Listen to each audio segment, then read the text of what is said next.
Todo comienza en el 2012, cuando entrábamos al mes de octubre.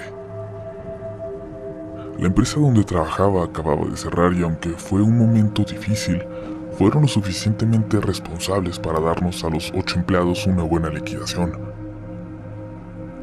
Entre ese dinero extra, la necesidad de escapar por un rato de la ciudad y las ganas de visitar a mi abuelo en su pueblo, decidí gastar entonces la liquidación de la mejor manera que se me ocurría. Llevar a mi novia a que conociera a mi abuelo y esa parte de mí de la que solo había escuchado en pláticas superficiales. Era un viaje larguísimo en carretera, sí, pero le tengo pánico a los aviones, así que, como siempre, era la única opción para hacer esa visita.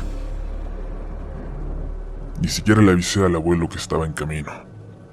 Tenía muchas ganas de llegar y sorprenderlo. Tenía años que no podía ir a visitarlo y pensaba que sería una sorpresa agradable para él. Sin embargo, me faltaban unas 5 horas todavía para llegar cuando recibí una llamada. Me sorprendió justo en un pequeño descanso que hizo el autobús en el que aprovechamos para bajar a comprar un café y algo de comer en la tienda en el parador. Al contestar la llamada escuché la voz nerviosa de mi abuelo. Acabo de hablar con tu tía y me dice que vienes para acá. No es buen momento. ¿Ya estás muy cerca? Sorprendido le respondí que sí, que estaba por llegar y que iba con mi novia. En ese momento supuse que las sorpresas no eran lo que mejor le quería. Está bien, está bien. Voy por ti a la central. Avísame cuando estés por llegar. Antes de que pudiera responderle me colgó, y no pude evitar notar algo de molestia en su tono. Molestia o preocupación, pero no era algo que me gustaba escuchar a punto de invadir su casa por días con una chica que él ni siquiera conocía. Marisa, mi novia, me notó algo preocupado luego de la llamada, pero intentó animarme, cambiando la conversación. Subimos al autobús con el café y reanudamos el camino. Me quedé dormido. Se hacía de noche. Marisa intentaba ver la película horrible que aparecía en las pantallas del camión. De pronto, empecé a soñar cosas muy extrañas.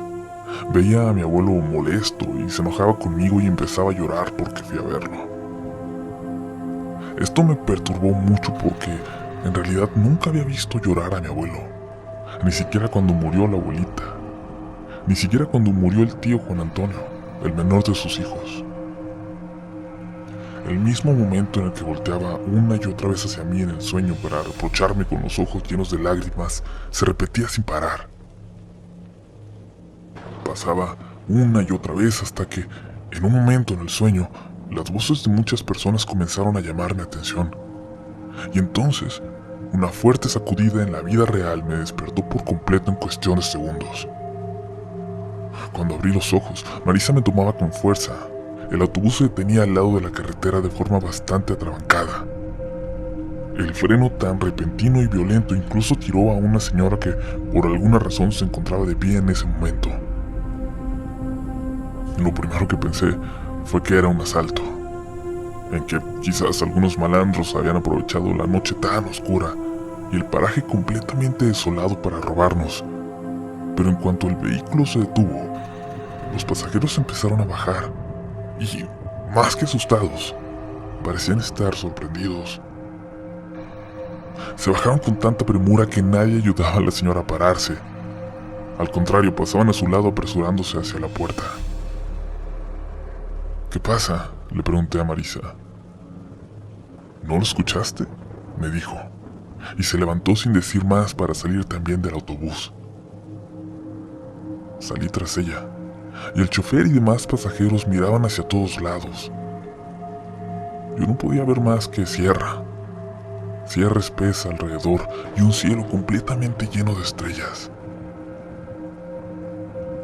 Conforme iba escuchando a los pasajeros preguntarse entre ellos y comentar, me di cuenta que un sonido abrumador había sonado sobre el autobús, obligándolos a frenar. No había habido ninguna luz, ningún carro alrededor, solo un sonido sobrenaturalmente fuerte se escuchó de repente, y así como llegó, se fue. Un chico entonces empezó a comentar sobre que eran las famosas trompetas del apocalipsis, de las que se había hablado mucho meses atrás, pero que yo hasta entonces la verdad desconocía. El muchacho incluso empezó a mostrar videos de su celular a la gente alrededor y por lo que decían, los sonidos sí eran muy similares a lo que acababan de escuchar. El chofer reportó lo acontecido por la radio y kilómetros más adelante, una patrulla de la Federal de Caminos le hizo detenerse para preguntarle qué había ocurrido y si todo se encontraba en orden. Mi novia no pudo dormir más el resto del camino y yo me quedé despierto para acompañarla. Para cuando llegamos, el abuelo ya nos esperaba. Me saludó con todo el gusto del mundo y se mostró feliz y amable con Marisa.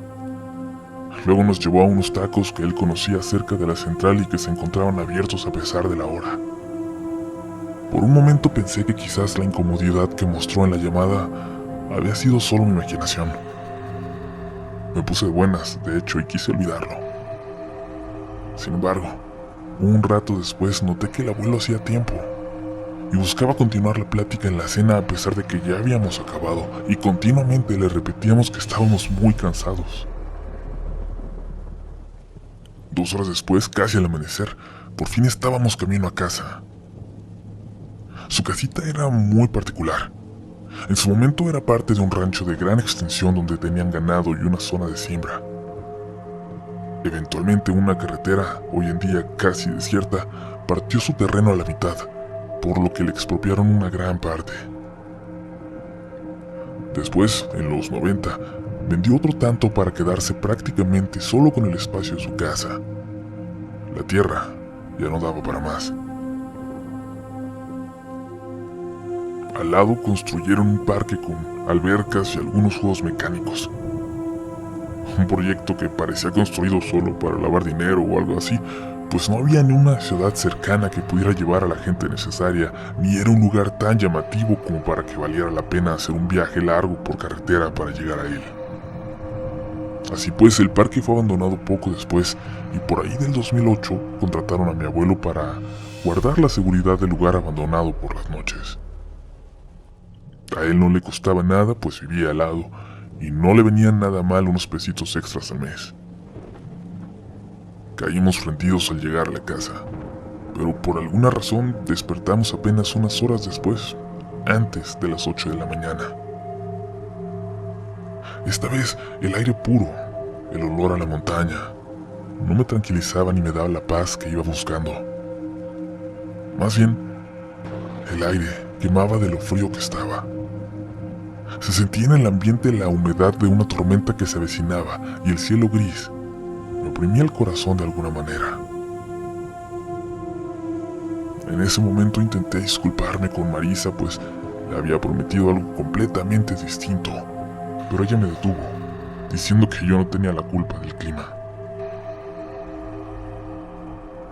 Horas después, aprovechando unos rayos de sol que se asomaban entre las nubes negras, Marisa quiso ir a caminar un poco. Me quedé con el abuelo que se acercó a mí y me pidió que me fuera pronto. Algo molesto, sí, le dije que no había ido desde tan lejos para estar con él tan solo un día, pero él insistía e insistía, hasta que finalmente me tuvo que confesar de qué se trataba todo. ¿Cuál era la razón para que se comportara así y nos estuviera tratando de esa forma? Han sido unos días muy extraños por aquí. También en el pueblo. Hace 2 semanas, en la madrugada, me despertó un sonido en el cielo. Sonaba como si se fuera a acabar el mundo. Mi abuelo se detuvo. Prendió uno de sus cigarros sin filtro, de esos que siempre le han gustado, y continuó. Me levanté a revisar, pero no vi nada. Le di una vuelta al parque y tampoco. Días después, cuando bajé al pueblo, me preguntaron que cómo me había ido por acá con las trompetas del apocalipsis. Luego supe a qué se referían y les dije que se habían escuchado fuerte, no más, pero que no pasaba nada. Y bueno, resulta que en el pueblo sí. que huyeron animales cuando se escucharon, y que en esos ratos hubo pleitos y balaceras, que la gente de alguna forma le terminaba atribuyendo a esos ruidos. Son supersticiones, abuelo, le dije interrumpiéndolo. Seguramente hay una explicación para ese sonido. Alguna maquinaria o algo trabajando cerca.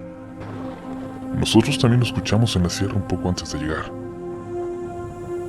No son solo supersticiones, me dijo ya visiblemente enojado. Yo sé reconocer entre esas cosas y lo que pasa en realidad, y lo que viene cada que se escuchan esos ruidos. No es superstición. Los he visto bajar el cerro. Me dio un escalofrío cuando escuché esa última frase, pero la voz de Marisa acercándose en ese momento jugando con el perro de mi abuelo nos hizo cambiar de tema rápidamente y ponernos de acuerdo con una seña de continuarlo después. En cuanto pude le dije, eso sí, que no me iría antes y que pensaba quedarme al menos unos días con él. A Marisa no quise decirle nada. Ya tenía suficiente nervio con lo que nos había ocurrido en el camino y de verdad no quería que tuviera una mala experiencia en ese lugar tan querido para mí. Por la tarde preparábamos la cena afuera, pero una tormenta que se anunciaba con un viento muy fuerte nos hizo terminarla ya adentro.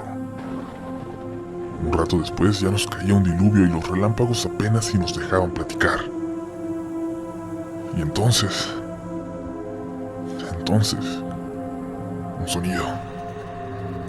un sonido se hizo presente entre relámpago y relámpago. Fue la primera vez que los escuché. Y estaba a punto de preguntar si esos eran los sonidos a los que se referían, los que habían escuchado antes, cuando las caras de susto de mi abuelo y de Marisa me lo confirmaron sin haberlo preguntado. El perro de mi abuelo comenzó a ladrar hacia la puerta, y él se apresuró a cerrar las cortinas. Acto seguido apagó todas las luces. No se asusten, no pasa nada, pero es mejor así, nos dijo. Se escuchó un golpe fuerte afuera, el golpe de la reja, y mi abuelo corrió de nuevo hacia la ventana. Se había abierto de par en par la pesada puerta de reja que habían hecho entre el rancho y el parque para que el abuelo pudiera entrar directamente a dar sus rondas. El abuelo gritó una grosería y le pregunté si todo estaba bien. Sí, no te preocupes, pero vamos a cerrarla. Cúbrete. Tomé un poncho para la lluvia. Marisa intentó ponerse una chamarra, pero el abuelo le dijo que ella no iba a salir por ningún motivo.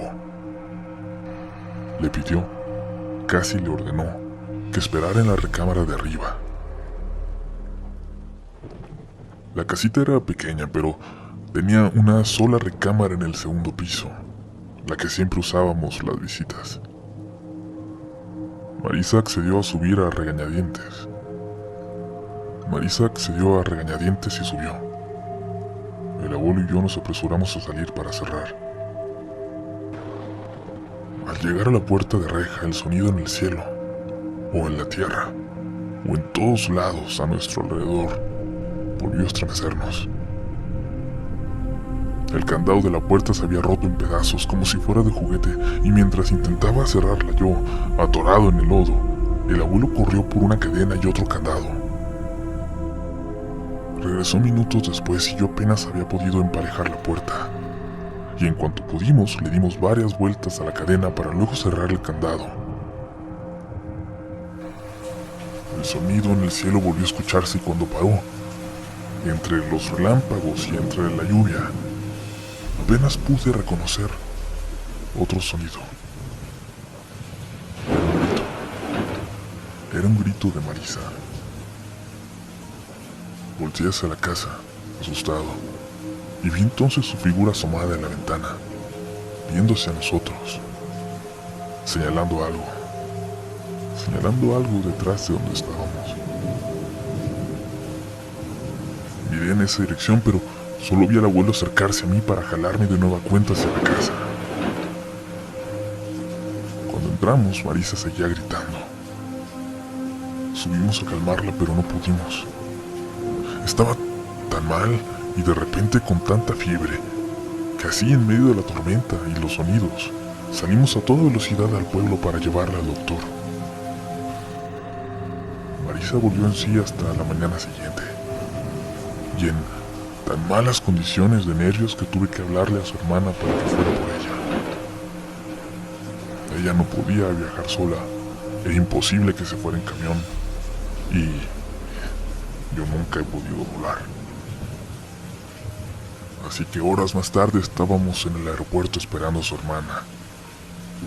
Y una hora después, estábamos el abuelo y yo viendo despegar el avión. Aliviados quizás por haberla puesto a salvo y porque estaba ya en manos de su familia. Lejos de ahí, lejos de esos sonidos. Regresamos a la casita del abuelo. Cerramos bien las puertas, cenamos. Y esa noche ambos pudimos ignorar los sonidos que de repente parecían venir del cielo y los ladridos del perro, aterrorizado por ellos. Al día siguiente emprendí el regreso a casa. El abuelo me aseguró que no tenía nada de qué preocuparme y que, de hecho, su hermano estaba también por llegar a visitarlo. Me pidió que me fuera con tranquilidad. A Marisa pude verla hasta días después de volver. Me había dado muchas largas para hacerlo. Le pregunté qué había ocurrido esa noche y me dijo que precisamente por eso no quería verme, que no quería recordar. Luego de intentar convencerla literalmente por horas, por fin me lo contó. Cuando salí con el abuelo en medio de la tormenta a intentar asegurar la puerta, ella estaba en la ventana, observando, mirando a nuestro alrededor, con una sensación de terror, hasta ese momento quizás infundado. Luego el abuelo corrió hacia la casa, y ella me vio a mí intentando cerrar el portón. Entonces, una luz parecía salir de entre los juegos mecánicos abandonados en el centro del parque. Lo primero que pensó fue que algo se había encendido tal vez, pero entonces una hilera interminable de siluetas caminaban atravesando la luz. Y esa visión la hizo gritar de terror. No eran siluetas normales, eran unas siluetas alargadas, altas, huesudas, demoníacas. Cuando por fin cerramos la puerta y la aseguramos con la cadena, un relámpago la dejó ver a una de esas criaturas apenas a unos 2 metros de mí. La pudo ver con claridad. Era un ser acercándose a nosotros, cauteloso, como se acercan los cazadores a sus presas. La figura estaba completamente desnuda. Su cara era horrible, con dientes protuberantes y puntiagudos, y con solo algunos cabellos, pero larguísimos. El rayo iluminó sí menos de un segundo, pero eso fue lo que vio, o lo que ella creyó ver. Quiero serles completamente honesto, yo siempre he tenido algún recelo a creerle por completo, pero recuerdo verla muerta de miedo. Recuerdo cómo se enfermó de terror. En ese entonces, cuando me lo platicó, le dije que quizás su imaginación confundió alguna figura en el parque, algún dibujo o en uno de los juegos, pero eso solo la molestó. Nos dejamos de ver por completo poco después de eso. Cuando le platiqué al abuelo lo que había visto Marisa, no se mostró sorprendido ni lo negó. No quiso convencerme de nada, ni decirme que había sido solo la imaginación de mi novia. Solo dijo que no me preocupara, que ya solo de vez en cuando se escuchaban los sonidos del cielo. Ahora bien, sé que muchas personas relacionan esos sonidos con extraterrestres o con teorías de la conspiración, con el gobierno gringo haciendo experimentos y ese tipo de cosas, pero no sé. A mí me parece, quizás, como un sonido de advertencia. Si me preguntaran, diría que es, sí, un sonido de advertencia cuando se abren portales a lugares a los que no deberíamos poder acceder. Y que lo que sea que exista en ellos, accede hacia nosotros, hacia nuestra realidad. Yo nunca los he vuelto a escuchar desde entonces, y el abuelo dice que este año los habrá escuchado si acaso unas 2 o 3 veces. La gente en el pueblo ha dejado de hablar al respecto. Los videos que los muestran ya no son tan populares en internet. A lo mejor es para bien. A lo mejor es una buena señal. Al menos eso espero. Todas las noches antes de dormir, sin embargo, le dedico una oración al abuelo y le pido a mi abuela, donde quiera que esté, que no lo deje solo con lo que viene con los sonidos del cielo.